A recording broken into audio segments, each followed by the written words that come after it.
प्रव्यात्मो गोमटसार जीवकान के सम्यक्त्व मार्गा के अंतर्गत फलाधिकार और लक्षणाधिकार इनका जो अंतर है उसको देखने के पश्चात और मुख्यता से धर्म आदि तीन द्रव्यों का फलाधिकार हम लोगों ने समझ लिया है गाथा क्रमांक 605 की अपेक्षा से। अब गाथा क्रमांक 606, 607, 608 इसका शब्दार्थ तो हमने देखा है, भावार्थ की तरफ चलेंगे, किंतु इनको समझने के लिए फिर से एक बार 606 नंबर की जो गाथा है वो मैं आपके सामने रख रहा हूं, शेयर कर रहा हूं। गाथा क्रमांक 606 और 606, 7 और 8 इनमें मुख्यतः से जीव द्रव्य और पुद्गल द्रव्य, क्योंकि बाकी का वर्णन तो यहां पर हो गया, बाकी चार द्रव्यों का वर्णन जो है निष्क्रिय द्रव्य का वर्णन 605 में हो गया। तो अब 606, 7 और 8 में जीव और पुद्गल का किसकी अपेक्षा से फल अधिकार, अर्थात एक द्रव्य एक दूसरे के अपेक्षा से क्या क्या इनका उपकार होता है। उपकार शब्द का अर्थ निमित्त भूत साधन ये किया था, तो ये साधन भूत कैसे दूसरे द्रव्यों के लिए उपयोगी होते हैं इसकी चर्चा यहां पर होगी। तो गाथा है अन्नोन्नवु अन्नोन्नुवयारेणय जीवा वट्टन्ति पुग्गलानि पुनो देहादिनिवर्तन कारणभूदाहो नियमेन। आचार्य कह रहे हैं अन्नोन्न उवयारेण, दो शब्द निकल रहे देखो इसमें से, पहला शब्द की तरफ ध्यान से देखना। अन्नोन्नु वयारेन, जो नु है उसमें उवयारेन का उ अंतर्भूत हो चुका है, तो दो शब्द निकाले अन्योन्य उभयारेन। ठीक है, अन्योन्य शब्द का अर्थ क्या होता है, एक दूसरे पर। उभयार उपकार, कैसे होता है उपकार, मतलब क्या है, उपकार का अर्थ क्या करेंगे कुसुम निधि मुंबई, उपकार का अर्थ क्या करेंगे, जल्दी जल्दी।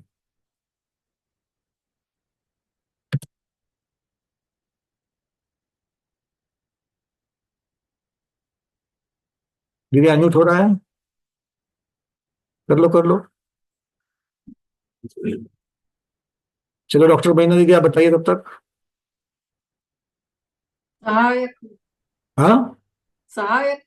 सहायक, साधनभूत निमित्त, साधन निमित्त भूत। सहायक। निमित्त शब्द जो है, निमित्त और सहायता, ये दोनों शब्द यहां पर आप लगा देंगे। ठीक है कुसुम दीदी, क्लियर। चलिए अब चलते आगे। आचार्य कह रहे हैं अन्योन्य, एक दूसरे पर जो या एक दूसरे के प्रति जो सहायक निमित्त बनते हैं, जो सहायक निमित्त बनते हैं, और कौन बनते हैं, जीवा वटंती पुग्गलानी पुनो। तो जीव द्रव्य का और पुद्गल द्रव्य का, पहले पुग्गलानी पुनो जो है वो तो आगे चला जाएगा, जीवावट्टंती शब्द दे देना। अब पुग्गल का क्या है, देहादि निवर्तन कारण, निवर्तन मतलब निवृत्ति, निवृत्ति शब्द का अर्थ क्या करते हैं, निवृत्ति शब्द इसके पहले आया था क्या, वो रिटायरमेंट वाली निवृत्ति नहीं जो हम कभी नहीं लेते। निवृत्ति शब्द का अर्थ क्या किया था, इसके पहले शब्द आया है देखो, निवृत्ति है, कहा आया था निवृत्ति शब्द, इंद्रिय मार्गणा में आया था, बाह्य निवृत्ति आंतरिक निवृत्ति। तो निवृत्ति शब्द का अर्थ क्या था, रचना, आकार रचना। ठीक है, इस प्रकार से हमने किया था। तो आचार्य कहते हैं यहां पर कि पुद्गल द्रव्य का क्या उपकार है, वो कैसे साधनभूत बनता है, तो देहादि निवर्तन, देह आदि अर्थात शरीर आदि की रचना का कारणभूत होना, ये नियम से पुद्गल का उपकार है। ठीक है, तो एक दूसरे के ऊपर उपकार करना है, तो जीव द्रव्य का दूसरे द्रव्य के ऊपर उपकार, तो कौन से द्रव्य के ऊपर, दूसरे जीव द्रव्य पर और दूसरे पुद्गल द्रव्य पर। पुद्गल द्रव्य का दूसरे पुद्गल पर और दूसरे जीव पर उपकार। ठीक है, जब यहां पर शब्द दूसरे लगा रहे हैं तो अर्थ क्या हो गया, दूसरे की अपेक्षा से वर्णन करना है। ठीक है, चलिए अब चलते 606 नंबर की गाथा हो गई, 607। अब पहले 606 को पहला पूर्ण कर लेते हैं। तो आचार्य भगवान कह रहे हैं संसार, पहले तो जीव, एक जीव दूसरे जीव के प्रति उपकारी होता है क्या, किसी को पैसे की जरूरत है, पैसे दे दिए, ये बहुत संकुचित उपकार हो गया, किसी के काम आना ये बहुत संकुचित उपकार हो गया। यहां पर बहुत बड़े विस्तृत अपेक्षा से कह रहे हैं, एक जीव द्रव्य का दूसरे जीव द्रव्य के उपकार करता है कोई? एक क्षपकराज। नहीं, आप लोगों ने ये स्वाध्याय किया है, मुझे पता है, इसलिए मैं आपको अभी अभी प्रश्नोत्तर करके मालूम नहीं, जो मालूम है उसके ऊपर ज्यादा ज्यादा नहीं, फिर आगे वहां से बढ़ जाना, ठीक है ना? जो नई चीज है उसको घिसते बैठेंगे हम लोग, पुरानी वाली चीज को कहाँ घिसना है, ठीक है ना? वो तो पिछली बार घिस चुके। अब बताओ, एक जीव का दूसरे जीव पर उपकार। भाई का बहन के ऊपर, बहन का भाई के ऊपर, माता का पुत्र के ऊपर, पुत्र का माँ के ऊपर, एक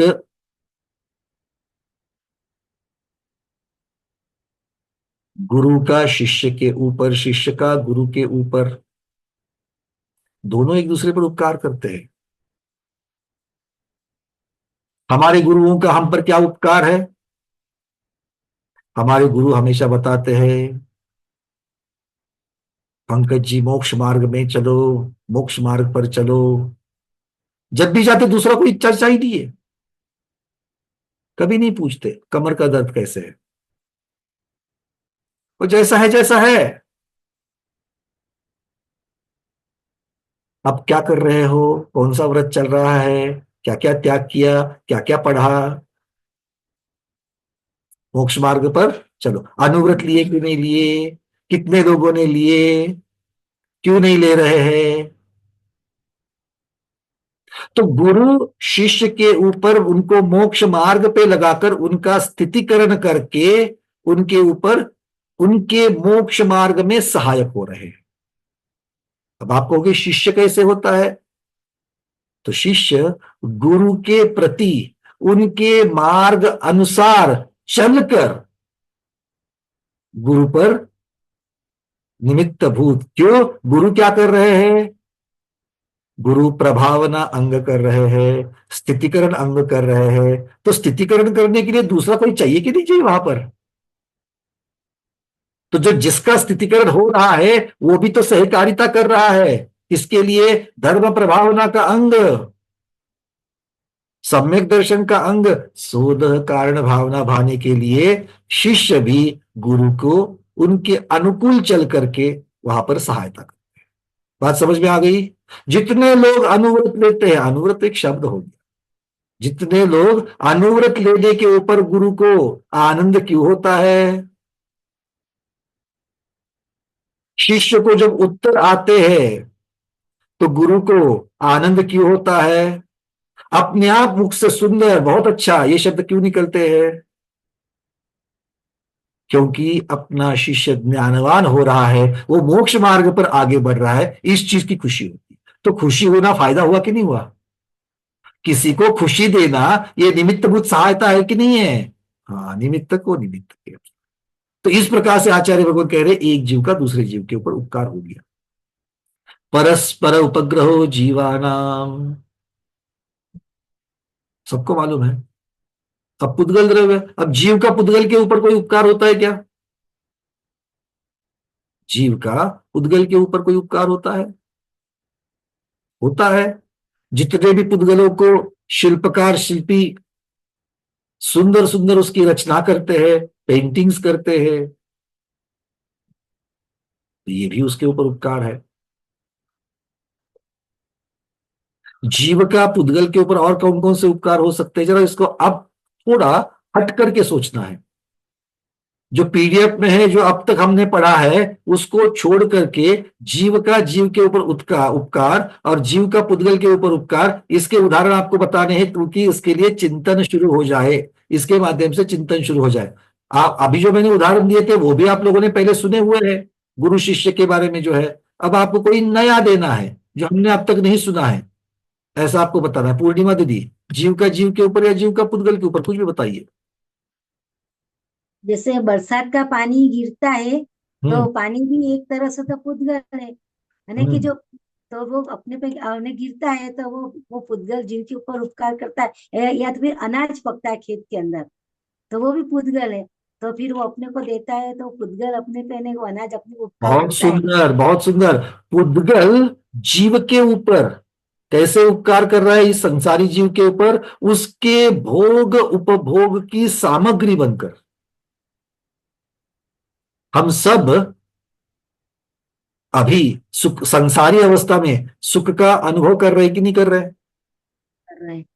किसके माध्यम से करते हैं? हमारे सारे सुख देखो किसके माध्यम से है? ज्यादातर सुख हमारे शरीर के माध्यम से है। एक जिनवाणी माता भी हमारे पे उपकार कर रही है, हमारा ज्ञान बड़ा मदद कर रही है, वो भी पुद्गल है एक तरह से। जिनवाणी भी पुद्गल है, बहुत सुंदर। ये आज जो हमारे डिजिटल मीडिया के साधन बने हुए हैं, जो हमारे सामने किताबें ग्रंथ आदि है, जो हम वीडियोस देखते हैं, जो पारस आदि चैनल देखते हैं, टेलीविजन है, जो मोबाइल के ऊपर हम लोग वीडियोस देखते हैं, ये भी सब पुद्गल है। और ये सब पुद्गल हमें और ये बिल्कुल हमारे लिए ये क्या काम कर रहा है? निमित्तभूत शास्त्र, सहायता हो रहा है। शास्त्र है, पेन है, पेंसिल है, सब हमारे लिए उपकार है। ये सभी साधन मतलब ये हमारे ज्ञानवर्धन के लिए, जीव के लिए सहकारी साधन हो रहे हैं, अपने रत्नत्रय के लिए सहकारी साधन हो रहे हैं। और इसी प्रकार पुद्गल का जीव के ऊपर आपने मुख्यता से उच्चारण कर लिया। अब मुझे चाहिए जीव का पुद्गल के ऊपर, कौन बताएगा? जीव का पुद्गल के ऊपर डॉक्टर मधु दीदी।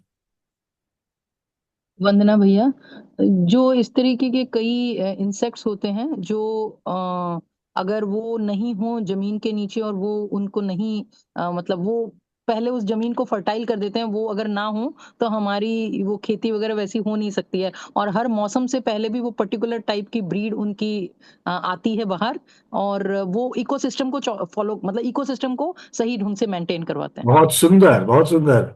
जो जीव बैक्टीरिया आदि जो जीव है, जो खाद आदि की उत्पत्ति में सहायक होते हैं, और जो खाद फसल को और भी सुंदर और अच्छा बनाते हैं, तो उस प्रकार की खाद्य प्रक्रिया में जो बैक्टीरिया जो जीव है, जो उसमें सहकारी निमित्त बनते हैं, वो पुद्गल के ऊपर भी उपकार कर रहे हैं। बहुत सुंदर। और एक और था भैया, बोलिए। अ, बच्चे का माँ के शरीर में आना। हाँ, तो वो जब मतलब वो जीव है, आत्मा है, और माँ का जो शरीर है वो पुद्गल है, तो वो उसके शरीर में आना, सृष्टि की जो रचना हुई जाएगी, सृष्टि आगे चला, प्रोक्रिएशन। संसार संसार कहेंगे, संसार का बढ़ना। जी ठीक है। जी, संसार का बढ़ना।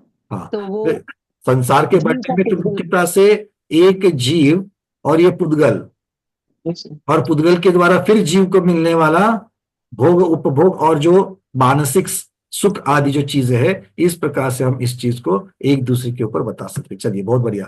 देवांगी दीदी। वंदना भैया, हम जो अपने एक्सरसाइज या योगा वो सब करते हैं हम अपने लिए, तो वो हम हमारा जीव अपने शरीर के लिए उपकार कर रहा है।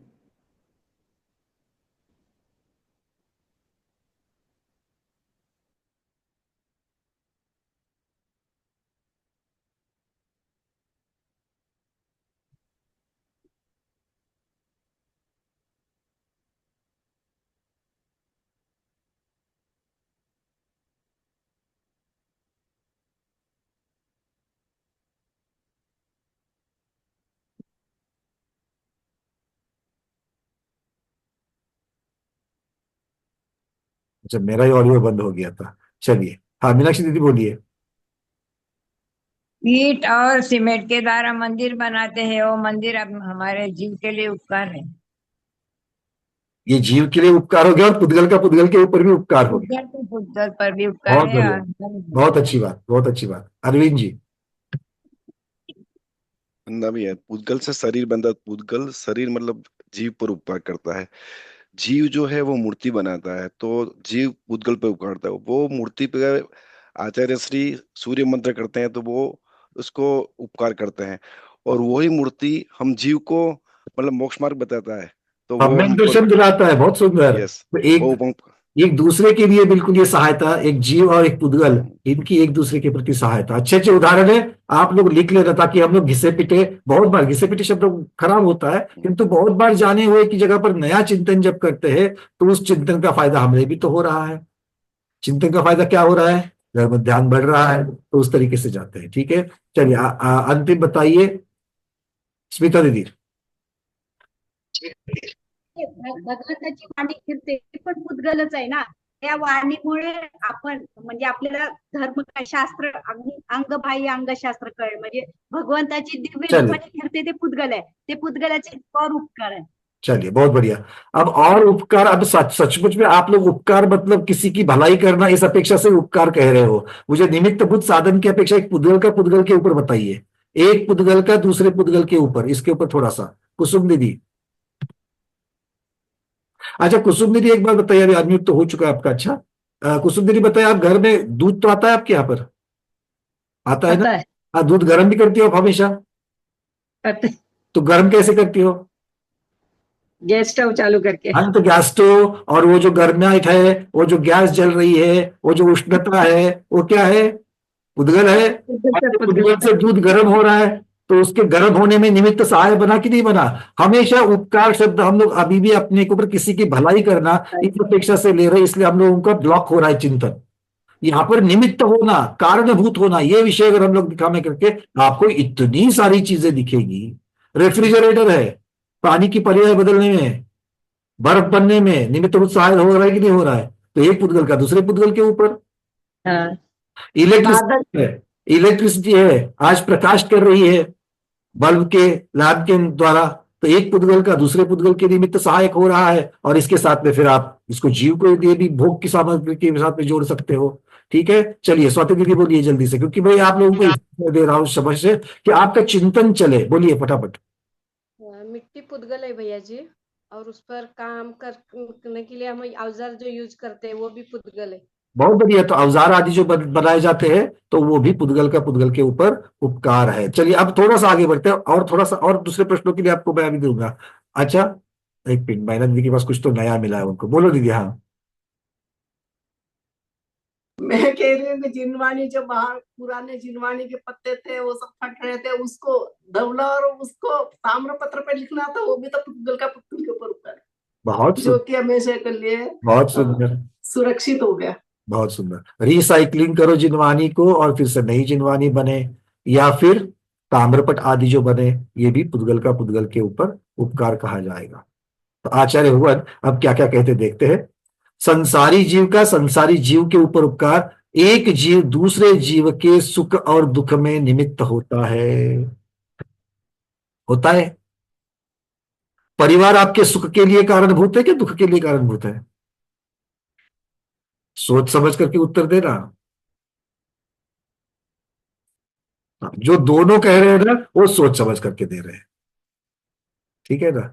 जो सिर्फ बोलते हैं कि नहीं दुख का कारण है, वो तो मतलब एकदम से केवल ज्ञान के नजदीक पहुंच गए हैं, कि जिनको परिवार में सिर्फ दुख ही दिखता है। नहीं भाई, सुख और दुख दोनों चीजें दिखती है हमको परिवार में, है ना? परिवार के द्वारा शरीर के साथ भी, शरीर आपको सुख भी दे रहा है और दुख भी दे रहा है।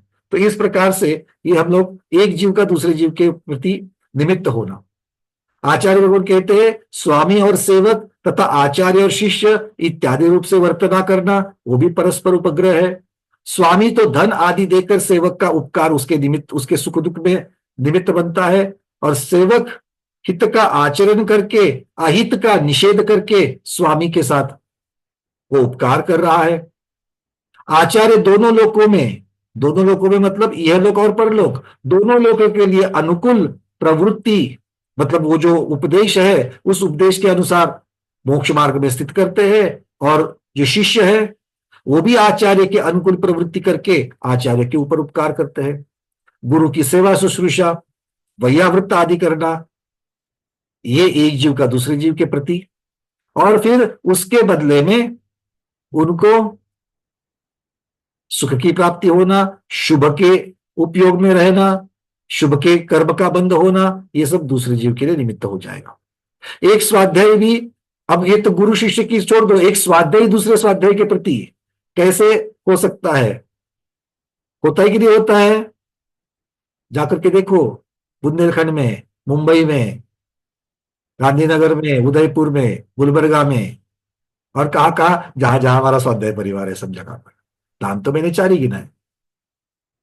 फिर एक स्वाध्याय दूसरे स्वाध्याय को कैसे आनंद की अनुभूति कराता है, ये अपने आप समझ में आएगा। आया ना? बिल्कुल ठीक। आचार्य कहते हैं एक स्वाध्याय भी दूसरे स्वाध्याय को उसके स्वाध्याय चर्चा में भाग लेकर के मोक्ष मार्ग में निमित्त बन सकता है, और दूसरा स्वाध्यायी सम्यक ज्ञान पा करके पहले स्वाध्यायी के मार्ग प्रभावना का सहायक निमित्त बन सकता है। अब जीव के ऊपर तो काफी चर्चा हो गई। जो उत्तरार्ध था, देहादि निवृत्तर कारण भूदाहु नियमेन, तो ये अधिकार जो कह रहे आचार्य भगवान, वो क्या है? वो कहते पुद्गल द्रव्य भी पुद्गल का उपकार करता है, अर्थात पुद्गल की पर्याय में निमित्त बनता है। क्या कह रहे? पुद्गल का दूसरे पुद्गल पर उपकार, ये क्या सोचना है चिंतन के समय? उसकी पर्याय में सहायक होना। जो भी हमने बर्फ बनने के लिए रेफ्रिजरेटर हो, प्रकाश या आदि चीजों की अपेक्षा से इलेक्ट्रिसिटी का जो बात हमने कही, तो इस अपेक्षा से ये पर्याय के लिए निमित्त बनता है। जैसे कील और पुद्गल और लकड़ी भी पुद्गल है, कील भी पुद्गल है। तो लकड़ी की कुर्सी बनाने में कील सहायक है, उसके पश्चात लकड़ी को कुर्सी की पर्याय में परिवर्तित करने में, उस पर्याय को बनाए रखने में वो सहायक होती है। इसी उदाहरण में कुर्सी बनाने वाले जीव का भी पुद्गल के ऊपर उपकार माने। तो आचार्य भगवान अब और थोड़ा गहन चर्चा को शुरू करते हैं, जिसकी तरफ हमारा ध्यान बहुत कम जाता है। क्या कह रहे हैं आचार्य भगवान? वो कहते कि जीव संसारी अवस्था में नियम से सशरीरी होता है कि नहीं होता है? होता है। तो जो जीव का शरीर है वो 5 प्रकार के पुद्गलों से बनता है, हाँ या ना? जीव का शरीर 5 प्रकार के पुद्गल से बनता है। कौन कौन से पुद्गल है? निर्मल छाबड़ा जी, जीव का शरीर कौन से 5 पुद्गलों से बनता है?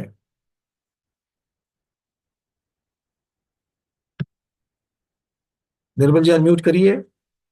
हाँ बोलिए।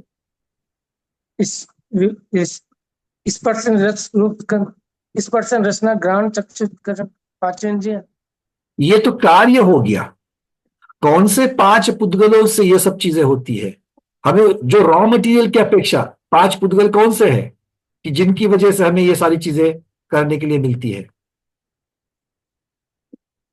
पुद्गल मतलब पुद्गल वर्ण है। हाँ, जो 5 प्रकार की पुद्गल वर्गना ग्रहण होती है जीव के द्वारा, वो 5 पुद्गल आहार वर्गना, तेजस वर्गना, भाषा वर्गना, मन वर्गना और कार्बन वर्गना। बहुत बढ़िया। तो ये 5 प्रकार के पुद्गल से हमारा शरीर बनता है। अच्छा, शरीर बनता है मतलब क्या बनता है शरीर का? वो भी 5 चीजें बनाता है। शरीर की 5 चीजें बनती है। क्या क्या बनती है? सबसे पहले तो कर्म और नो कर्म बनते हैं। मूल में 2 चीजें बनती है, कर्म और नो कर्म। फिर और थोड़ा सा विस्तार करो तो उसके साथ साथ में श्वासोच्छ्वास भी बनता है। उसके आगे देखो तो भाषा अर्थात वचन और मन भी बनते हैं। सारे पुद्गल है। पुद्गल लिया, पुद्गल का पुद्गल में पर्याय बदल गई। भाषा वर्गना लेकर के क्या बनाया? वचन बनाया। मनोवर्गना लेकर के क्या बनाया? मन बताया। कार्बन वर्गना लेकर के क्या बना? कर्म बना। आहार वर्गना लेकर के क्या बना? शरीर, श्वासोच्छ्वास। तेजस शरीर से तेजस वर्गना लेकर के तेजस शरीर बना। तो इस प्रकार से ये 5 चीजों की निर्मिति पुद्गल के द्वारा हुई, कर्म, नो कर्म, वचन, मन और श्वास। अब इनका विशेष वर्णन आचार्य भगवान यहां पर कर रहे हैं। प्रदेशों की अपेक्षा औदारिक शरीर के प्रदेश सबसे कम है। उससे असंख्यात गुना वैक्रिक शरीर के हैं, उससे असंख्यात गुना आहारक शरीर में होते हैं। अवगाहना की अपेक्षा, स्थूलता की अपेक्षा कार्बन शरीर सबसे छोटा है। उससे मनोद्रव्य वर्गना बड़ी है, स्थूल है। मनोद्रव्य वर्गना से भाषा द्रव्य वर्गना स्थूल है। भाषा द्रव्य से तेजस शरीर द्रव्य वर्गना स्थूल है। और उससे आहारक शरीर द्रव्य वर्गना स्थूल है। आहारक से वैक्रिक शरीर वर्गना स्थूल है। और वैक्रिक से औदारिक शरीर वर्गना स्थूल है। ये स्थूलता की अपेक्षा से कह दिया। वचन भी 2 प्रकार के होते हैं। वचन 2 प्रकार के होते हैं, भाव वचन और द्रव्य वचन। एक बोलने पर दूसरा बिल्कुल उसका अविभागी भाग बन जाता है। अच्छा, द्रव्य वचन तो सबके समझ में आ गए। द्रव्य वचन तो सबके समझ में आ गए। वो पुद्गल है कि जीव है? द्रव्य वचन पुद्गल है कि जीव है? पुद्गल है। और भाव वचन पुद्गल है कि जीव है? पूर्णिमा दीदी?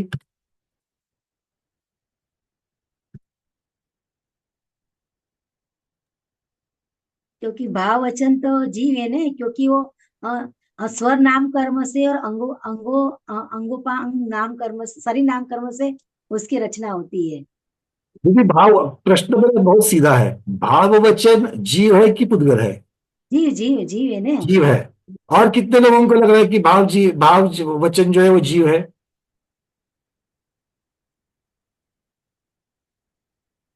वचन तो एक तरह से का पुद्गल ही है। शब्द है भाव वचन द्रव्य वचन। पूर्णिमा दीदी को पूछने का मतलब ये था, या आप लोगों में किसी को भी, हम लोग बिल्कुल एक, जहां पर भाव शब्द आ गया हम लोग डिफॉल्ट, हम बिल्कुल बेस से सोचते हैं कि वो जीव की बात है। सब जगह पर भाव शब्द लगाने से, क्योंकि भाव शब्द जो है जीव में लगेगा। वो हमेशा जीव के साथ लगे या ना लगे। अच्छा, अगर हम जीव का भाग कहेंगे भाव वचन, तो सिद्ध भगवान के पास है क्या? नहीं, भाव मन सिद्ध तो भगवान नहीं के है। पास भाव वचन। तो सबसे पहले हमको समझना पड़ेगा कि भैया भाव वचन किसे कहा। आचार्य भगवान कहते हैं भाव वचन ये बोलने की प्रवृत्ति, बोलने की शक्ति, बोलने की प्रवृत्ति, बोलने की शक्ति, बोलना मतलब वचन, वचन की प्रवृत्ति या वचन की शक्ति जीव को प्राप्त हो गई है। क्यों हो गई है? बात बात में पूर्णिमा दीदी ने नामकर्म का नाम ले लिया था। तो नामकर्म के उदय की वजह से जीव को वो शक्ति प्राप्त हुई थी, हाँ या ना? क्योंकि अगर वचन ये जीव का अविभाज्य अंग होते, ध्यान से सुनना, वचन अगर जीव का स्वयं का, जैसे ज्ञान और चेतना जीव के साथ में उसके गुण लक्षण है, वैसे वचन को भी कभी गुण लक्षण कहा क्या जीव का? सोचो तो, नहीं कहा। तो अगर नहीं कहा, इसका मतलब ये जीव की स्वयं की शक्ति है क्या? तो कोई शक्ति का अर्थ ये नहीं तो कि सभी शक्तियां जीव के पास है। बहुत सी शक्तियां जीव को पुद्गल की वजह से मिलती है। बहुत सी शक्तियां जीव को पुद्गल की वजह से मिलती है। पुद्गल की वजह से मतलब कर्म के उदय की वजह से। तो स्वर नाम कर्म का उदय है, सुस्वर नाम कर्म का उदय है। देखो, तो कर्म का उदय मतलब ये शक्ति किससे प्राप्त हो गई? तो उस पुद्गल कर्म की अपेक्षा से हो गई। इसीलिए भाव वचन भी पौद्गलिक है। जो चीज पुद्गल से प्राप्त हो, जो पुद्गल की पर्याय हो, वो पुद्गल द्रव्य छोड़ करके जीव द्रव्य हो सकता है क्या? अब ये बात आ गई द्रव्य पर। एक द्रव्य की पर्याय दूसरे द्रव्य के निमित्त से बन सकती है। ध्यान से सुनो, एक द्रव्य की पर्याय दूसरे द्रव्य के निमित्त से, सहायता से बन सकती है, किंतु क्या एक द्रव्य की पर्याय दूसरे द्रव्य में उत्पन्न हो सकती है? यह विचार करने वाली बात है। शिल्पी पत्थर को आकार देकर के सुंदर मूर्ति बना रहा है, तो मूर्ति तो बन गई, उसको हम भगवान मान करके पूजना भी शुरू कर दिए, गुणों का आरोपण भी कर दिया, पर क्या उनमें वो गुण आएंगे? क्या उस मूर्ति में गुण प्रकट होगा? क्या उस मूर्ति में केवल ज्ञान प्रकट होगा? क्या उस मूर्ति में मतिश्रुत आदि ज्ञान होंगे? नहीं होंगे। मतलब जीव की सहायता से वो पत्थर मूर्ति की पर्याय को प्राप्त हो गया, साक्षात जिनेंद्र भगवान की छवि को प्राप्त हो गया, किंतु जीव द्रव्य के गुण उनमें नहीं आएंगे। स्थापना निक्षेप की बात अलग है, वो कथन करने की पद्धति है। पर साक्षात एक जीव की पर्याय दूसरे द्रव्य रूप हो सकती है क्या? एक द्रव्य की पर्याय दूसरे, क्योंकि द्रव्य की पर्याय द्रव्य के स्वभाव के अनुसार ही बनेगी, और वो द्रव्य का स्वभाव उस द्रव्य का अपना विशेष स्वभाव होता है। क्लियर है? ये बात समझ में आई क्या? ये नई चीज बता रहा हूं मैं। उन्हीं विचारों से जो हमने पहले पढ़े हुए हैं, ये नया चिंतन मिल रहा है कि एक द्रव्य दूसरे द्रव्य की पर्याय बनने में सहायक होता है, किंतु स्वयं उस द्रव्य की पर्याय नहीं बनता है, और इसीलिए भाव वचन ये पुद्गल की पर्याय है, पौद्गलिक है, और इससे भले जीव को वचन की बोलने की शक्ति प्राप्त हो रही है, किंतु वो पौद्गलिक शक्ति है, और इसलिए भाव वचन भी पुद्गल है। और द्रव्य वचन वो तो साक्षात पुद्गल है कि उनकी बनते ही भाषा वर्गना से है, बनते ही भाषा वर्गना से है। वही बात समझ में आ गई?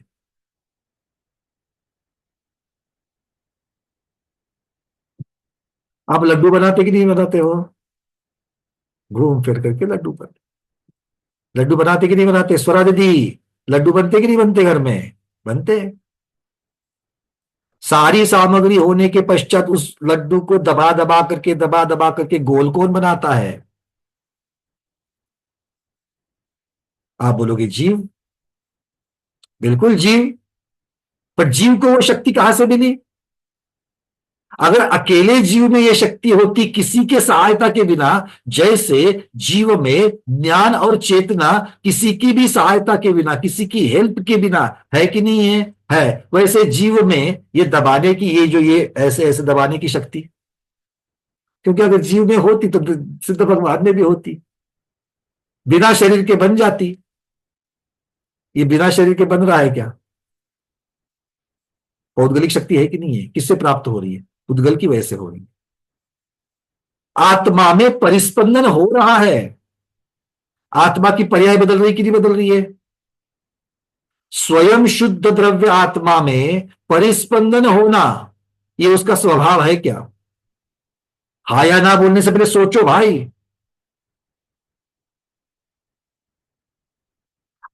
फिर से मैं बोल रहा हूं, और अब तक का स्वाध्याय दिमाग में लगाना है। आत्मा में परिस्पंदन होना, यह स्वयं आत्मा का स्वभाव है क्या? अर्चना दीदी। वंदना भैया जी, क्योंकि आत्मा का स्वभाव है या चेतना नहीं? की है या नहीं नहीं? नहीं होगा ना, क्योंकि जीव है, जीता है, जीव के लिए उसको परिस्पंदन जरूरी है। अच्छा, तो सिद्ध भगवान में परिस्पंदन होता है क्या? भैया लेकिन प्रश्न मेरा ध्यान से सुनना दीदी। हम द्रव्य की चर्चा कर रहे हैं, द्रव्य के पर्याय की नहीं। और द्रव्य की पर्याय में अगर एक पर्याय में मिलता है कि दूसरे पर्याय में नहीं मिलता है, तो वो उस द्रव्य का स्वभाव है क्या? क्या लगता है अर्चना दीदी?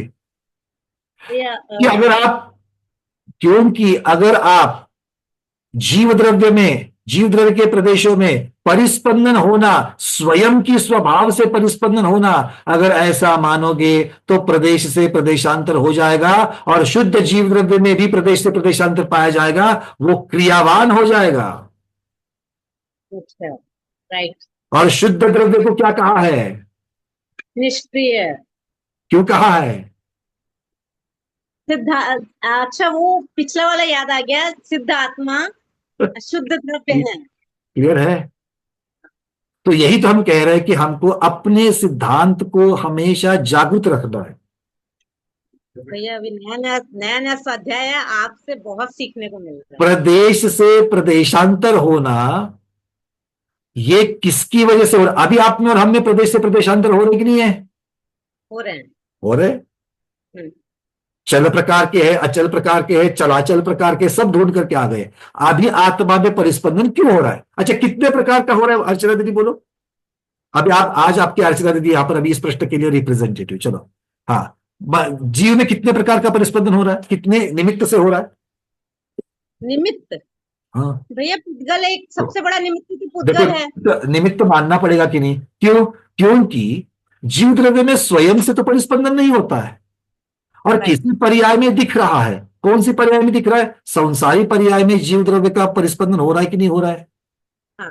स्वरा दीदी, आप उसको ऑसिलेशंस बोलना, ठीक है, अंग्रेजी मीडियम। ऑसिलेशंस, परिस्पंदन मतलब ऑसिलेशंस।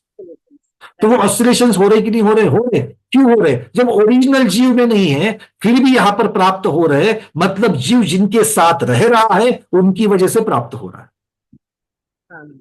तो जीव किसके साथ रह रहा है? पुद्गल के साथ। पुद्गल की ऐसी कौन सी चीजें हैं कि जिसकी वजह से आत्मा में परिस्पंद होना है? मन, वचन और काय। राइट। ये तीनों, इन तीनों की वजह से तो परिस्पंदन हो रहा है, जिसको हम योग कह रहे हैं। तो अगर योग जीव का स्वभाव होता तो 14वें गुणस्थान में भी पाया जाता। अरे भगवान को पुरुषार्थ करना पड़ रहा है केवली भगवान को उससे छुटकारा पाने के लिए। राइट, कितना गहन चिंतन। सयोग केवली से अयोग केवली बनने के लिए भगवान को योग निरोध करना पड़ रहा है, योग से छुटकारा पाना पड़ रहा है, अर्थात पुद्गल की पौद्गलिक चीजों से जो जो शक्तियां मिली है उन सबको अलग कर रहे हैं। और ये करना ही जो पुद्गल से हमें प्राप्त है उसको दूर करना ही अपने स्वयं के स्वभाव में जाना है। यहां पर अब समय सार आ रहा है, गोबर सार जीवका में समय सार की एंट्री हो रही है। बहुत ही बढ़िया भैया जी, क्लियर हो रही है बातें? बहुत अच्छे। तो सब लोग समझ में आ रहा है सबको? ये हमें उपकार निमित्त सहायता, एक सिद्धांत हमको यहां पर मिल रहा है कि भाई एक द्रव्य की पर्याय बदलने में निमित्त सहाय हो सकते, किंतु वो पर्याय उसी द्रव्य की रहेगी, दूसरे की नहीं होगी। इसलिए जो पुद्गल से जो जो चीजें प्राप्त हुई है, जैसे योग आदि चीजें हैं, वो पुद्गल से प्राप्त हुआ है तो वो पौद्गलिक है। तो वचन, फिर भाव वचन हो या द्रव्य वचन हो, दोनों भी पौद्गलिक है। अब आप बताओ, भाव मन और द्रव्य मन। द्रव्य मन तो पूछने की जरूरत नहीं है, मनोवर्गना के रॉ मटेरियल से बन रही है, पूरा पूरा आपको पता है ना? मनोवर्गना की जघन्य कैसे बनती है, मनोवर्गना की उत्कृष्ट कैसे बनती है? नहीं पूछूंगा, नहीं आज नहीं पूछूंगा, आगे बढ़ेंगे, वो आपको पता है। निचली वाली वर्गना में एक मिलाने से अगली वाली की जघन्य बनती है, और ये ग्राह्य वर्गना है, मतलब कितने गुना वाली है वो भी आपको पता है।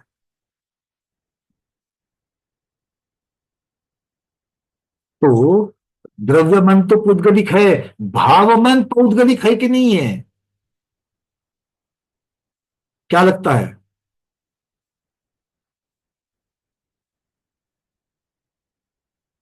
सुनीता उकड़कर दीदी, क्या लगता है, भाव मन पौद्गलिक है कि नहीं है?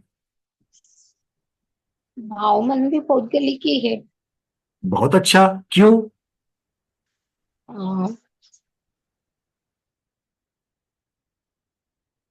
अब तक जितनी सारी चीजें आपने वचन के लिए लगाई वही सारी यहां लगा दो, दूसरा तो कोई कारण है ही नहीं है।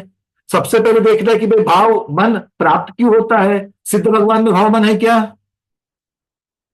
नहीं है, मतलब जीव का भाग है क्या? सबसे पहले सिद्धता हो गई।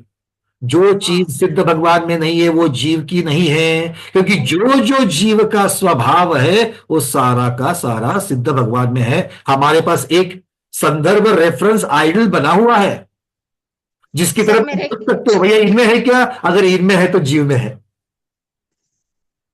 आया ना? एक प्रश्न था सर। 1 मिनट पहले ये तो सॉल्व कर ले, फिर आपके प्रश्न की तरफ आ जाते हैं। हाँ।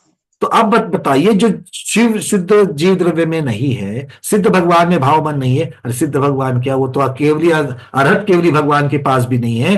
क्यों नहीं है? अब इसके ऊपर चर्चा। भाव मन इसका मतलब है पौद्गलिक है। अब भाव मन पौद्गलिक क्यों है? क्योंकि वो बनता पुद्गल से है। तो कौन से पुद्गल से भाव मन बनता है? मनोवर्गणा। वो तो द्रव्य मन बनता है।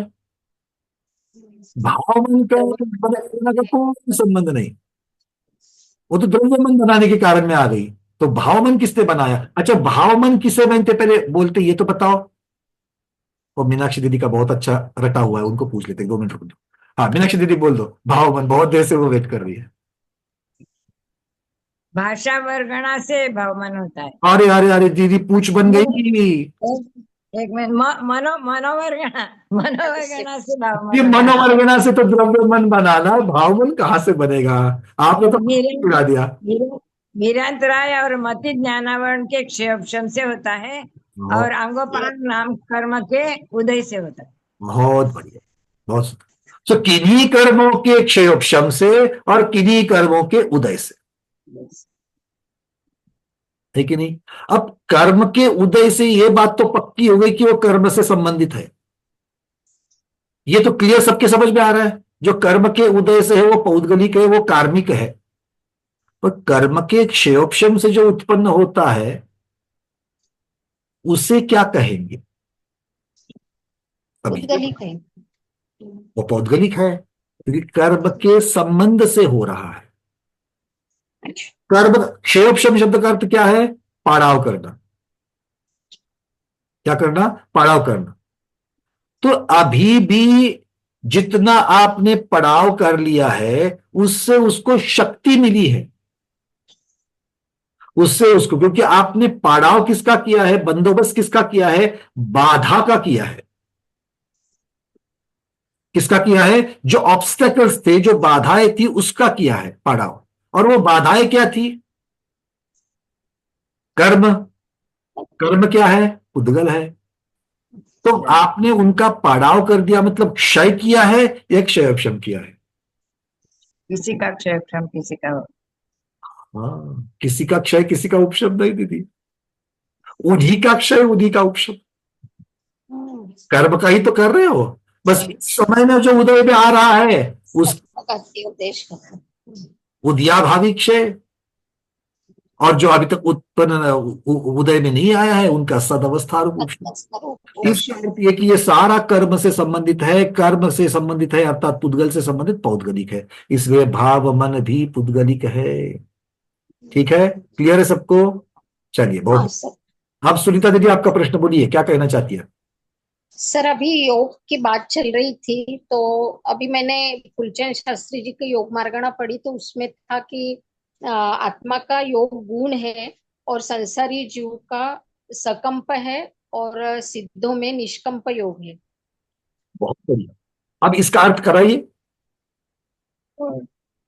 तो यहाँ कर्मों के इससे योग में जो मन वचन काय की क्रिया होती है, इसके निमित्त से तो वो सकंप योग हो गया। मुझे सकंप और निष्कंप की चर्चा नहीं करनी है। उन्होंने सकंप यानी जो हम अभी बोल रहे थे, उन्होंने किस अपेक्षा से सिद्ध भगवान ने माना जिसकी वजह से आपके मन में ये शंका उठी? नहीं, योग गुण बताया उन्होंने, आत्मा का गुण बताया योग। चलो, आत्मा का गुण कहो, वहां पर स्वरूप कहो, लक्षण कहो, एक सारी चीजों में एक जैसे ही करेंगे। वो इसलिए कहा है क्योंकि आत्मा बहुप्रदेशी है। कंपन किसमें होगा?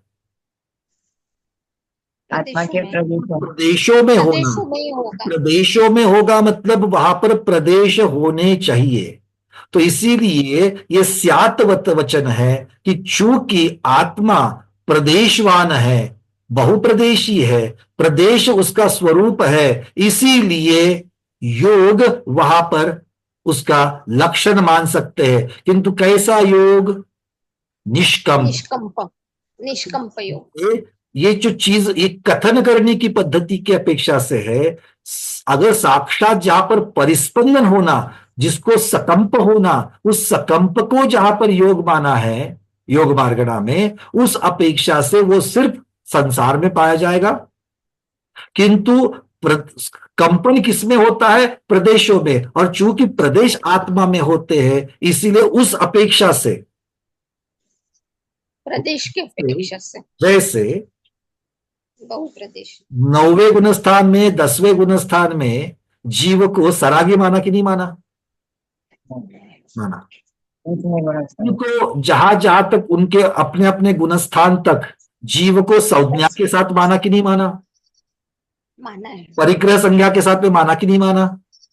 माना है। 8वीं 9वें गुणस्थान में 10वें गुणस्थान में भी परिग्रह संज्ञा मानी कि नहीं मानी? क्यों मानी? क्योंकि उसका कारण उससे संबंधित कषाय भले कारगर नहीं है, भले वहां पर उदय की अपेक्षा से कोई उथल पुथल करने वाली नहीं है, पर उसके अस्तित्व की अपेक्षा से वहां पर मानी। ये जिस प्रकार का कथन होता है उस प्रकार की अपेक्षा से पंडित जी का वो कथन हम लोग समझ सकते हैं, उसको स्यात अपेक्षा से लेना चाहिए, क्योंकि वो निष्कंप है, और निष्कंप है यहीं पर सारी बातें आ गई। क्योंकि निष्कंप क्या है?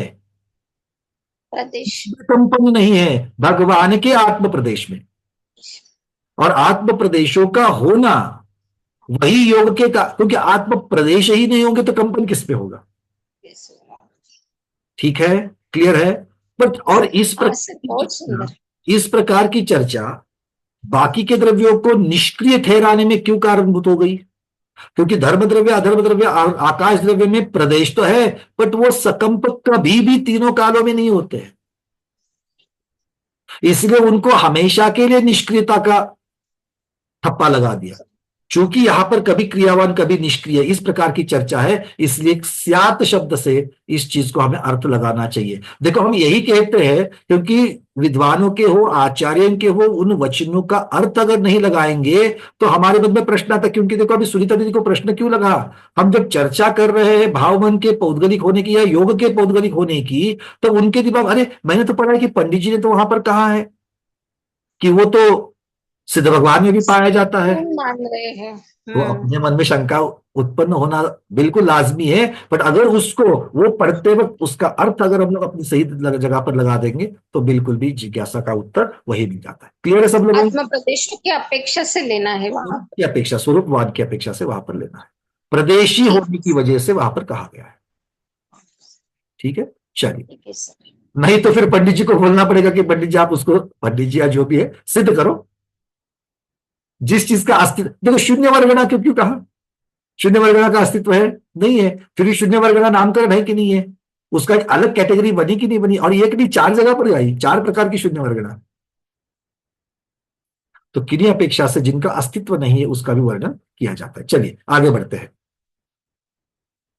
इसके ऊपर हम ज्यादा नहीं बढ़ेंगे, थोड़ा सा और चिंतन यहां पर लगाएंगे। तो मुख्यतः से जो योग है, तो ये चर्चा जो चल रही है यहां पर मन वचन की अपेक्षा, तो भाव मन और द्रव्य मन, ये दोनों भी जो है वो कर्म से बनते। भाव वचन वीर्यांतराय, मतिज्ञानावरण, श्रुतज्ञानावरण आदि कर्म के क्षेपशम से बनता है, अंगोपम नाम कर्म के निमित्त से होता है, इसलिए पौद्गलिक है। और इसका ऐसा क्यों कहा है?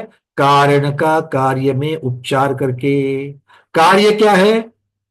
भाव वचन की निर्मिति। कारण क्या है? कर्मों का क्षयक्षम और कर्मों का उदय। तो कारण पौद्गलिक है, इसलिए कार्य भी पौद्गलिक है। यह कारण का कार्य में उपचार करते हुए उसके आधार से कथन है। ठीक है, उपचार, उपचार शब्द का अर्थ क्या करेंगे यहां पर? पहले देखा है हमने, कारण का कार्य में उपचार करते हैं, मतलब क्या करते हैं दीपा दीदी? अपेक्षा से। अपेक्षा से, बिल्कुल सही है। उस संदर्भ से, उस विवक्षा से यहां पर कथन किया जा रहा है। अब आगे कहते हैं कि द्रव्य वचन, वो तो श्रोत इंद्रिय का विषय है, अर्थात वो भी पौद्गलिक है। 2 तरीके से उन्होंने सिद्ध कर रहे हैं। देखो, द्रव्य वचन हम लोगों ने, आप लोगों ने ज्यादा चिंतन ही नहीं किया उसके ऊपर। क्यों? अरे बना तो मनोवर्गना से है, तो जो द्रव्य पुद्गल से बना हुआ है वो तो पौद्गलिक होगा ही होगा। आया ना? बिल्कुल। और वो कह रहे हैं ये किसका विषय है, किसके द्वारा उसका ग्रहण होता है, इसलिए बताते हैं उसको उस अपेक्षा से भी वो पौद्गलिक कर रहे हैं। अब शंकाकार बोल रहा है वचन तो अमूर्त है। शंकाकार को क्या लग रहा है? वचन अमूर्त होते हैं। अमूर्त होते हैं क्या? जब पौद्गलिक माना है तो अमूर्त हो सकता है क्या? नहीं, आचार्य भगवान वही कह रहे कि नहीं, क्योंकि वचनों का मूर्त इंद्रियों के द्वारा ग्रहण होता है। ये पहला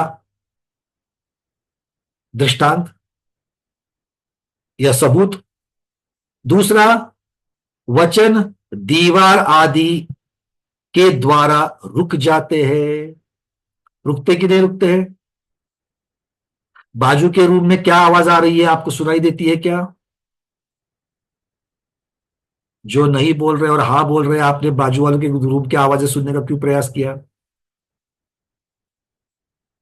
क्या करना है आपको? उनके उनके पास, अपना अपने पास।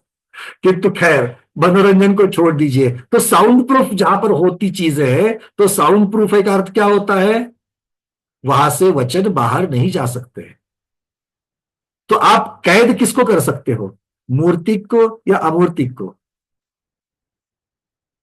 मूर्तिक को ही कैद किया जा सकता है, अमूर्तिक को कैद कर सकते हैं क्या?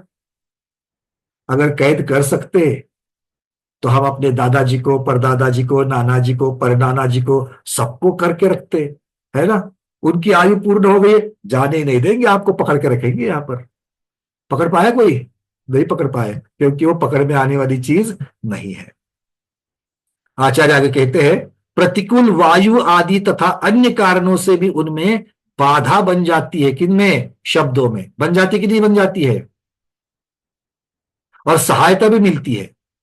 जिस दिशा में हवा बह रही है उस दिशा में आप छोटा भी कुछ बोल दो कम आवाज में तो भी सुनाई देती है, और हवा के विरुद्ध अगर आप ऊंचा भी बोलो तो जल्दी आवाज दी जाती है।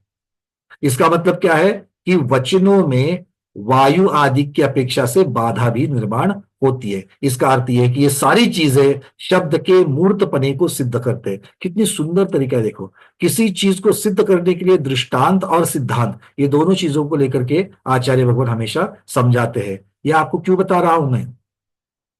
क्योंकि आप कहीं पर भी खुद को समझने के लिए और दूसरों को समझाने के लिए सिद्धांत और दृष्टांत, इन दोनों चीजों का आपको उपयोग करना है। उत्तर देते वक्त भी समझ में आ गई बात? सिद्धांत और दृष्टांत, ये दोनों चीज को अगर आप बताओगे तो आप सामने वाले को बात सिद्ध कर सकते हो। आज सबसे बड़ा हम लोगों के लिए चैलेंज क्या है? अगली पीढ़ी को जैनिज्म समझाना, जिन धर्म की विज्ञानता समझाना, जिन धर्म की उपयोगिता समझाना, उसका महत्व समझाना।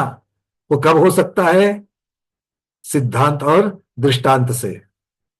इसका अर्थ ये नहीं है कि सीधे जाकर के कल समय सार बताना चालू करो, ठीक है ना, नहीं, तरीके से आगे बढ़ते हैं। अब कहते हैं आचार्य भगवान, मन भी दो प्रकार का है, द्रव्य मन और भाव मन। लब्धि और उपयोग लक्षण वाला भाव मन होता है जो पुद्गल के आलंबन से, सहायता से होता है, इसलिए वो भी पौद्गलिक है। तथा ज्ञानावरण और वीर्यांतराय के क्षयोपशम से तथा अंगोपांग नाम कर्म के निमित्त से जो मनोवर्गणा के गुण दोष स्मरण आदि उपयोग के सम्मुख आए हुए आत्मा के उपकारक है, वे ही मनरूप से परिणत होते हैं। अतः द्रव्य मन भी पौद्गलिक है। उन्होंने यहाँ पर मन, द्रव्य मन कैसे बनता है उसकी पूरी की पूरी प्रक्रिया दे दी एक लाइन में। क्या कह रहे हैं आचार्य भगवान? देखो, द्रव्य मन मनोवर्गणा से कैसे बनता है। वो कहते हैं आंगोपांग नाम का मतलब भाव मन के निमित्त से, उसकी सहायता से जो पुद्गल मनोवर्गणा गुण दोष का विचार और स्मरण आदि उपयोग के सम्मुख, उपयोग मतलब उसकी शक्ति की पर्याय के सम्मुख, क्योंकि स्मृति आदि तो आपके मन के द्वारा होती कि नहीं होती है? आपको कोई किसी चीज को जो याद आती है वो मन के द्वारा आती है, तो इसलिए कह रहे कि उसके सम्मुख आत्मा के जो उपकारक है वे वर्गणाएं मनरूप परिणत होती है, जिनसे द्रव्य मन बनता है, इसलिए वो भी पौद्गलिक है। ठीक है, मोटा मोटी में द्रव्य मन बनता किससे है? मनोवर्गणा से बनता है। अब शंकाकार यहां पर कह रहा है, भगवान मन तो एक स्वतंत्र द्रव्य है। डॉक्टर मधु दीदी, आप बहुत अच्छी और बहुत बड़ी साइकेट्रिस्ट है। अभी हाल ही में हमको पता चला कि दिल्ली के अंदर बहुत सारे इंटरनेशनल डॉक्टर्स भी, उनका एक पैनल काम कर रहा है और ये लोग रिसर्च कर रहे हैं मन के ऊपर, और मन की बहुत सारी चीजें जो है उनके ऊपर रिसर्च कर रहे हैं। कल किसी के साथ में मेरे मित्र की चर्चा हो रही थी, तो उनकी बिटिया ऑस्ट्रेलिया में पढ़ रही है। क्या पढ़ रही है? तो विजुअल आर्ट्स पढ़ रही है, और उस विजुअल आर्ट्स में उसने स्पेशली क्या सब्जेक्ट लिया है कि क्या विजुअल आर्ट थेरेपी का कारण बन सकता है। डॉक्टर मैना दीदी, डॉक्टर शैला दीदी, ये आप डॉक्टर्स हो इतने वर्षों के, आप लोगों के लिए देखिए महत्वपूर्ण बात, मधु दीदी के लिए तो है ही, वो तो साक्षात साइकेट्रिस्ट है। वो क्या कह रहा हूं मैं कि विजुअल आर्ट्स थेरेपी, इसके ऊपर रिसर्च चल रहा है कि विजुअल आर्ट से क्या मनोरुग्णों के साथ में या किसी जीव के साथ में थेरेपी जैसा उपचार किया जा सकता है क्या। इसके ऊपर रिसर्च कर रहे हैं। तो ये सारी चीजें क्या है, तो आचार्य भगवान कह रहे हैं कि ये सारा का सारा पौद्गलिक होने की वजह से इसके ऊपर रिसर्च जरूर किया जा सकता है, क्योंकि इसके माध्यम से पुद्गल द्रव्य का उपकार किसके ऊपर होगा, जीव द्रव्य के ऊपर ही होगा, क्योंकि इनसे जो सहायता मिलेगी वही जीव द्रव्य को सुख का अनुभव करने के लिए उपयोगी होगी, हाँ या ना? बिल्कुल। अब शंकाकार पूछ रहा है, मन एक स्वतंत्र द्रव्य है, मन एक स्वतंत्र द्रव्य है। द्रव्य मतलब पुद्गल का ही भाग है, बट बाकी की जो वर्गना है उनसे अलग वर्गना है। मनोवर्गना कार्बन वर्गना है क्या, मनोवर्गना तेजस वर्गना है क्या, नहीं, वो अलग से अपनी अपनी कैटेगरी है। तो वो रूप आदि परिणमन से रहित है। मन की रूप पर्याय नहीं बनती है, ऐसा कह रहे हैं। क्या कह रहे हैं शंकाकार? रूप आदि के परिणमन से रहित है मन, और अनुमात्र है। अनुमात्र है मतलब पौद्गल परमाणुओं से बना हुआ है, इसीलिए उसे पौद्गलिक मानना अयुक्त है। अब शंकाकार अपनी बुद्धि से अपने दिमाग से वो कह रहा है। ये शंकाकार कौन है? जैन मत को ना मानने वाले ऐसे अजैन बहुत बड़े बड़े विद्वान हैं जो अपनी श्रद्धान की अपेक्षा से ऐसे प्रश्न पूछते हैं। वो कोई परमाणु को पुद्गल मानने को तैयार नहीं होता। पूरे स्कंद तो पुद्गल है, परमाणु पुद्गल नहीं है, ऐसे बहुत जीव है जो मानने वाले हैं। तो इस प्रकार से ये बोल रहे हैं कि मन एक स्वतंत्र द्रव्य है, वो रूप आदि के पर्याय से रहित है और अनुमात्र है, सूक्ष्म छोटा है, इसलिए उससे पौद्गलिक मानना अयुक्त है, ठीक नहीं है। आचार्य भगवान कहते हैं इस प्रकार की शंका अयुक्त है, इलॉजिकल है। क्या कहते हैं? तर्क से रहित है। क्यों? क्या वो मन आत्मा और इंद्रियों से संबद्ध है या असंबद्ध है? क्या कह रहे? मन जो है वो आत्मा और इंद्रियों के साथ बंधा हुआ है क्या नहीं बंधा हुआ है? अगर नहीं बंधा हुआ है, अगर आत्मा से बंधा हुआ नहीं है, तो आत्मा का उपकारक, आत्मा का सहायक नहीं हो सकता, क्योंकि जो जीव आत्मा के साथ में, जो चीज आत्मा के साथ में बंधी हुई नहीं है, वो आत्मा का उपकार, आत्मा के लिए निमित्त कैसे बन सकती है? और इंद्रियों की भी सहायता नहीं कर सकता है। क्यों? क्योंकि इंद्रिया आत्मा के साथ में मिली हुई है। जो चीज आत्मा के साथ में संबंधित नहीं है, आत्मा से मिली हुई, जुड़ी नहीं है, वो इंद्रियों से भी नहीं है। क्यों? क्योंकि इंद्रिय और आत्मा एक साथ लगी हुई है। यहां पर कह रहे हैं A is related to B, and if C is not related to A, then it is not related to B. A और B, मेरे पास दो चीजें हैं, ये एक दूसरे से संबंधित है। और ये तीसरा है जो इससे भी संबंधित नहीं और इससे भी संबंधित नहीं है। हो सकता है ना? मतलब दो लोग हैं, हमारे पास दो लोग हैं। अब हमारी दीपा दीदी की जेठानी और दीपा दीदी, ये दोनों भी स्वाध्यायी है कि नहीं है? अब ये दोनों में आपस में अपने उनके पारिवारिक रिश्ते हैं। तो जिनका रिश्ता दीपा दीदी से नहीं है, उनका रिश्ता उनकी जेठानी से माना जा सकता है क्या? क्योंकि जेठानी के साथ रिश्ता है तो दीपा दीदी के साथ अपने आप रिश्ता जुड़ गया। भाई बात समझ में आ रही क्या? मैंने तीन तरीके से बताई, एक आप उदाहरण देकर के समझाई, दूसरी मैंने एक आपको अंग्रेजी की सूक्ति से जो सुनवाई, और तीसरा आचार्यों के शब्द बताए। समझे नहीं? जो दो चीजें आपस में जुड़ी है, और तीसरी चीज जब इन दोनों में से एक के साथ में अगर नहीं जुड़ी है, तो उसका अर्थ होता है वो दूसरे के साथ भी नहीं जुड़ी है। ये बात समझ में आती है? अगर आती है तो आगे बढ़ेंगे, ठीक है? नहीं आती तो ये दृष्टांत लगा दो। अब वो कहते हैं, आचार्य भगवान कहते हैं कि अगर वो आत्मा से अगर संबद्ध नहीं है, तो आत्मा का उपकारक नहीं हो सकता और इंद्रियों की भी सहायता नहीं कर सकता है। अगर वो संबद्ध है, अगर मान लो कि मन का आत्मा के साथ में संबंध है, तो वो जिस प्रदेश में अनुमन संबद्ध है, उस प्रदेश को छोड़ करके इतर प्रदेशों का उपकार नहीं कर सकता। क्या कह रहे हैं? आप उसको अनुमात्र मान रहे हो। तो अनुमात्र का अर्थ क्या होता है? एक प्रदेश।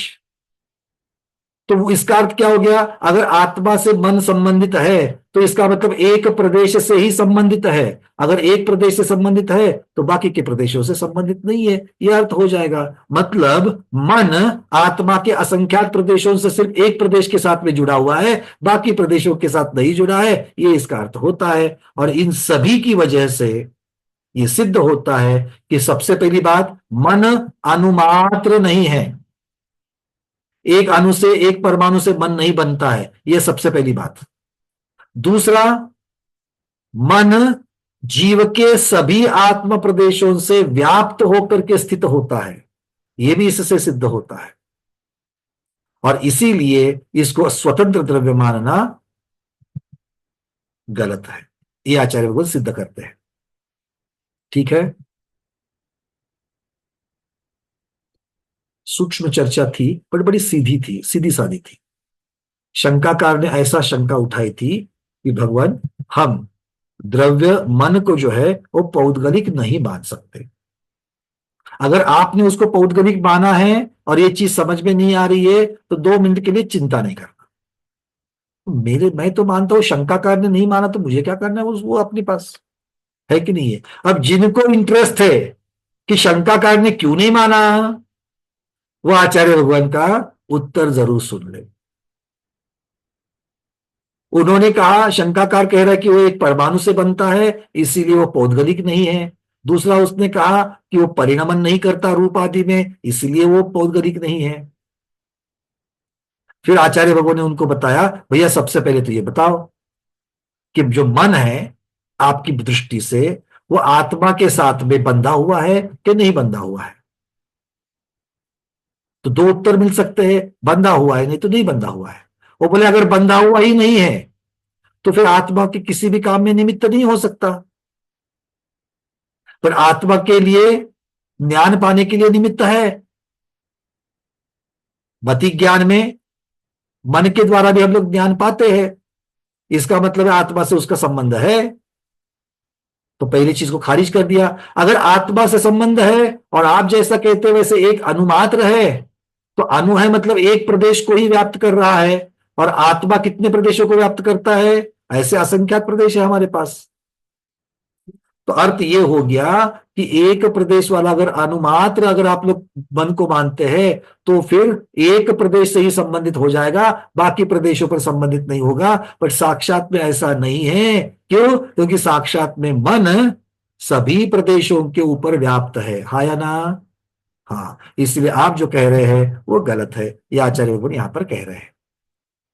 अब ऐसे ही ये सारी धवलाकार की सूक्ष्म चर्चाएं पंडित जी ने रखी है, और हम सब लोगों को भी इसकी चर्चा करते वक्त बहुत समझ की आवश्यकता है कि ये हमें अलग अलग तरीके का चिंतन दे रहा है। ठीक है, अब आचार्य भगवान अगला प्रश्न यहां पर पूछ रहा है शंकाकार कि भगवान, अदृष्ट नाम का एक दोष है, गुण है। अदृष्ट मतलब अदृश्यता, दिखना नहीं दिखना। एक अदृष्ट नाम का भी गुण होता है। तो उसके वश से मन कैसा है? वो अलात चक्र के समान सब प्रदेशों में घूमता रहता है। देखो आचार्य भगवान ने कहा था ना कि मन सभी असंख्यात प्रदेशों के साथ में लगा हुआ है। तो वो सिद्ध कर रहा है शंकाकार। कैसे? वो बोलते एक परमाणु होकर के भी, एक अनुमात्र होकर के भी सभी के साथ में जुड़ा जा सकता है। कैसे जुड़ा जा सकता है? तो वो एक दृष्टांत दे रहा है, उदाहरण दे रहा है। कैसे? बोले अलात चक्र को जानते कि नहीं जानते हो? अलात चक्र किसे कहते हैं बताता हूं।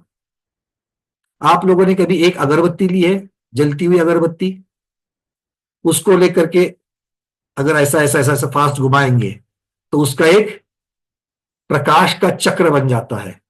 या फिर दिवाली के समय में हम लोग फुलबाजा कहते हैं, आप लोग क्या कहते हैं? फुलझड़ी जो भी बोलते हैं, उसको लेकर के अगर जोर से घुमाया होगा तो उसका एक राउंड लाइट वाला प्रकाश का एक चक्र दिखता है कि नहीं दिखता है? उसको अलात चक्र कहते हैं। क्या वो सचमुच में रहता है वहां पर?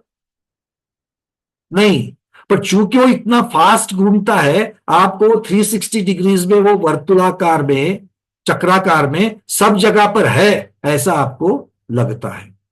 तो ये शंकाकार बोल रहा है कि वो परमाणु होकर के भी उसमें अदृष्ट नाम का गुण है मन में, और उसकी वजह से जैसे अलात चक्र जोर जोर से घूम करके सब जगह पर स्पर्श करता है, वैसे ये भी सब आत्म प्रदेशों को स्पर्श करता है, शंकाकार कह रहा है।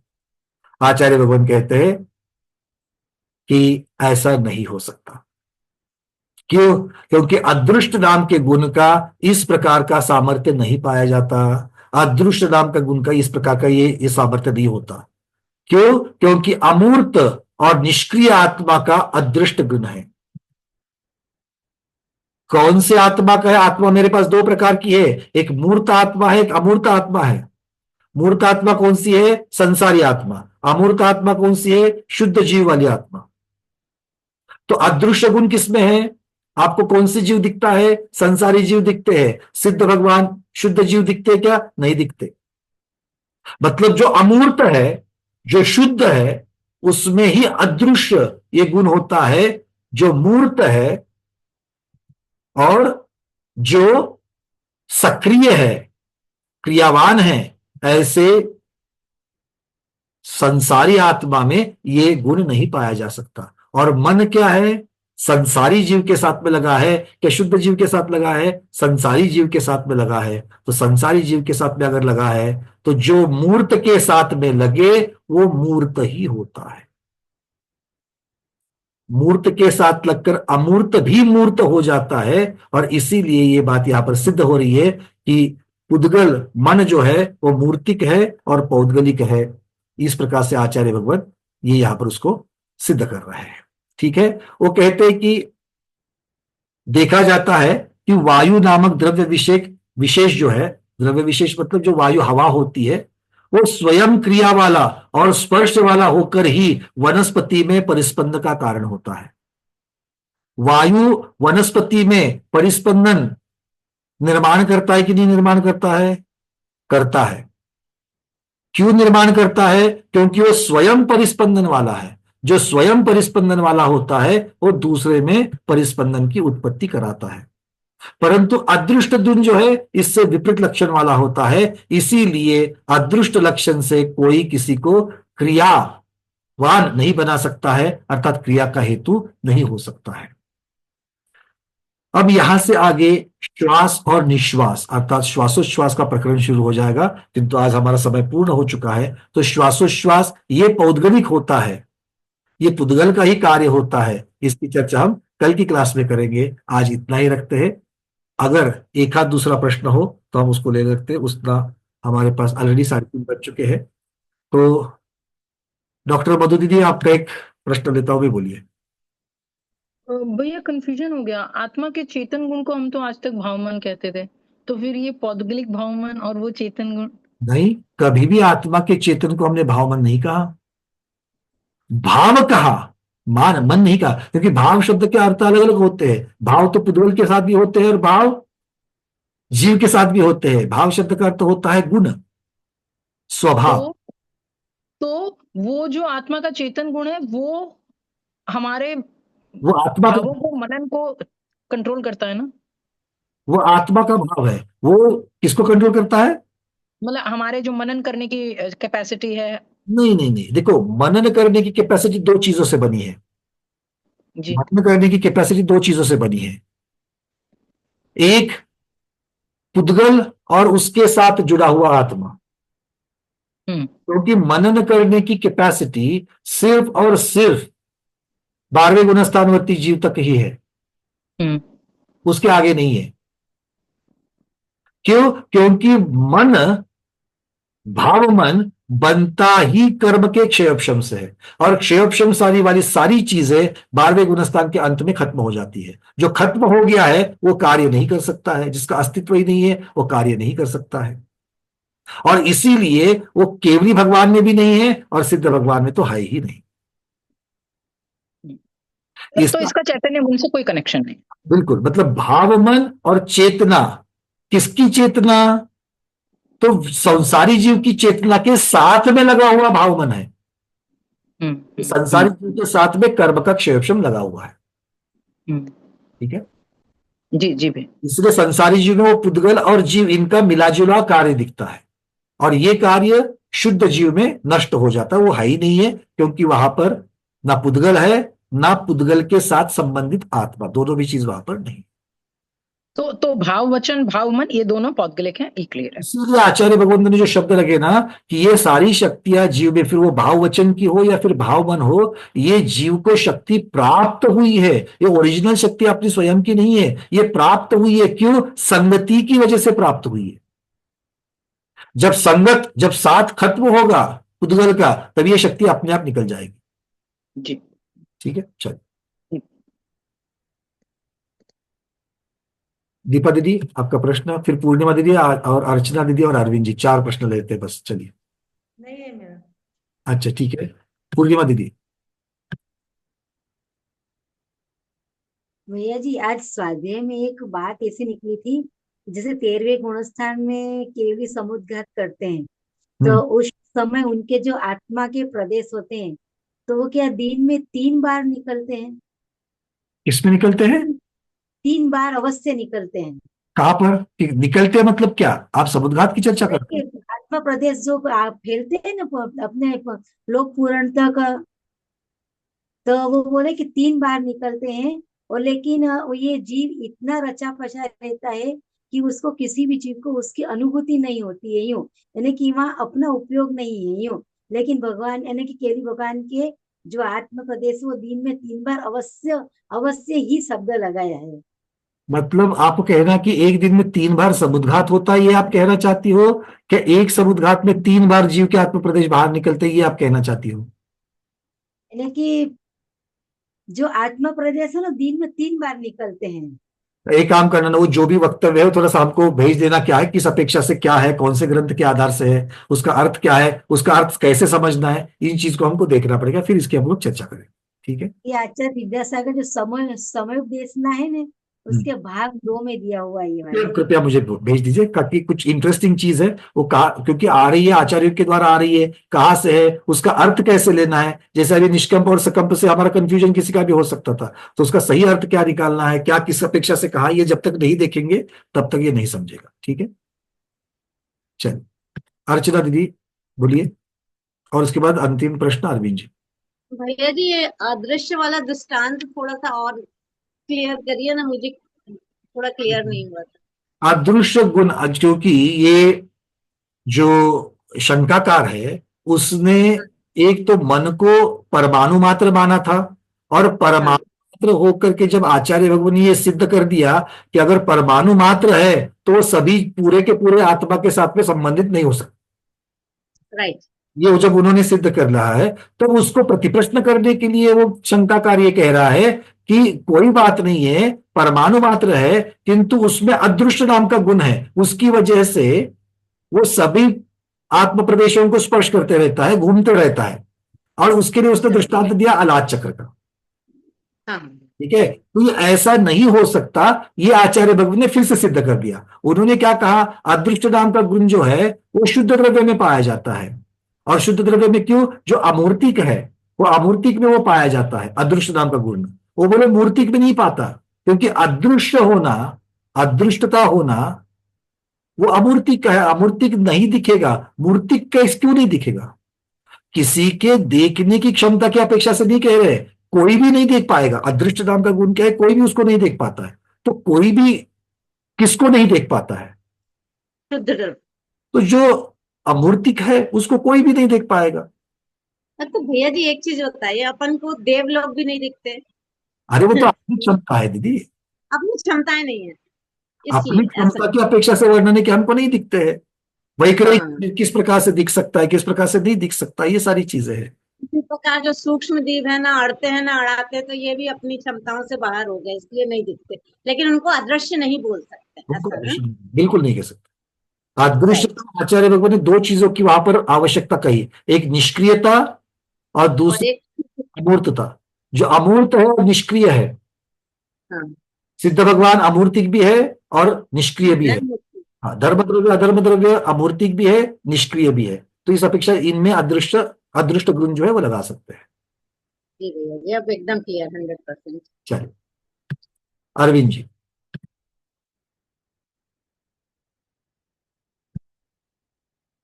ना भैया जी, हम्म, ये द्रव्य मन है जो है, भाव मन है उसको कारण कहेंगे, और कार्य द्रव्य वचन आएगा।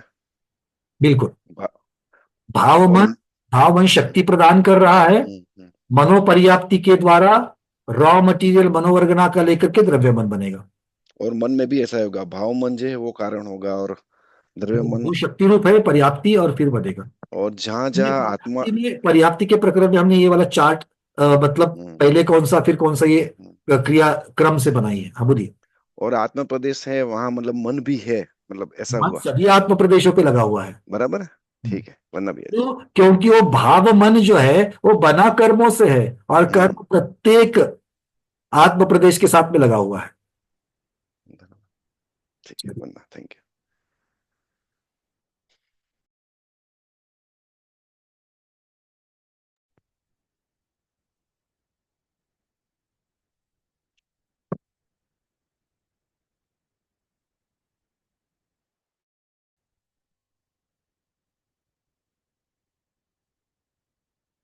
तो मैं कैसे खुद कभी कभी म्यूट हो जाता है, मतलब ऐसा कोई संकेत होता है कि चुप बैठ जा भी, ऐसा ऐसा कुछ तो होता रहेगा। पर खैर इस प्रश्न को देकर के चुप हो जाता हूं। तो कहने की बात यह है कि जो भावमन है, जो द्रव्य मन है, ये द्रव्य मन बना किसकी वजह से? कर्म की वजह से बना हुआ है, कर्म की क्षयक्षम की वजह से बना हुआ है, और कर्म सभी आत्म प्रदेशों के साथ में लगे हुए हैं। अब भी हम मति ज्ञान से जानने की प्रक्रिया जो है वो दो स्टेजेस में हो रही है। एक पहले द्रव्य इंद्रिय के द्वारा सिग्नल्स लेकर के आएंगे, है ना, और फिर भावेंद्रिय के द्वारा उसको एनालाइज किया जाएगा एनालाइज करें। या ग्रहण किया जाएगा, आगे कहते ग्रहण किया जाएगा उसको। तो भाव इंद्रिया क्या है? भाव इंद्रिया लब्धि और उपयोग कहा, और ये लब्धि और उपयोग किसकी वजह से प्राप्त हो गए?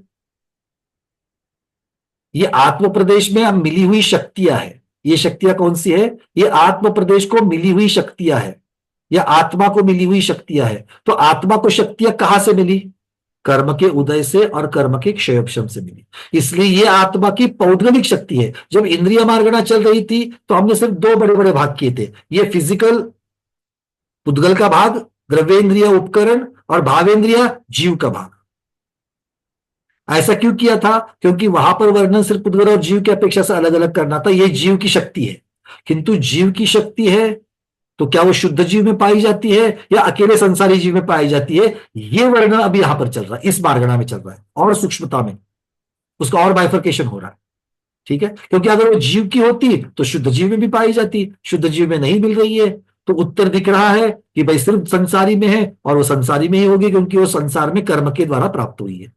तो है तो जीव की शक्ति, किंतु पुद्गल से प्राप्त हुई, इसीलिए पौद्गलिक। Thank you. चलिए,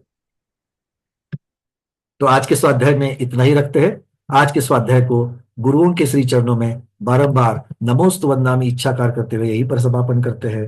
जैनम जयतु शासनम, जैनम जयतु शासनम, जैनम जयतु शासनम।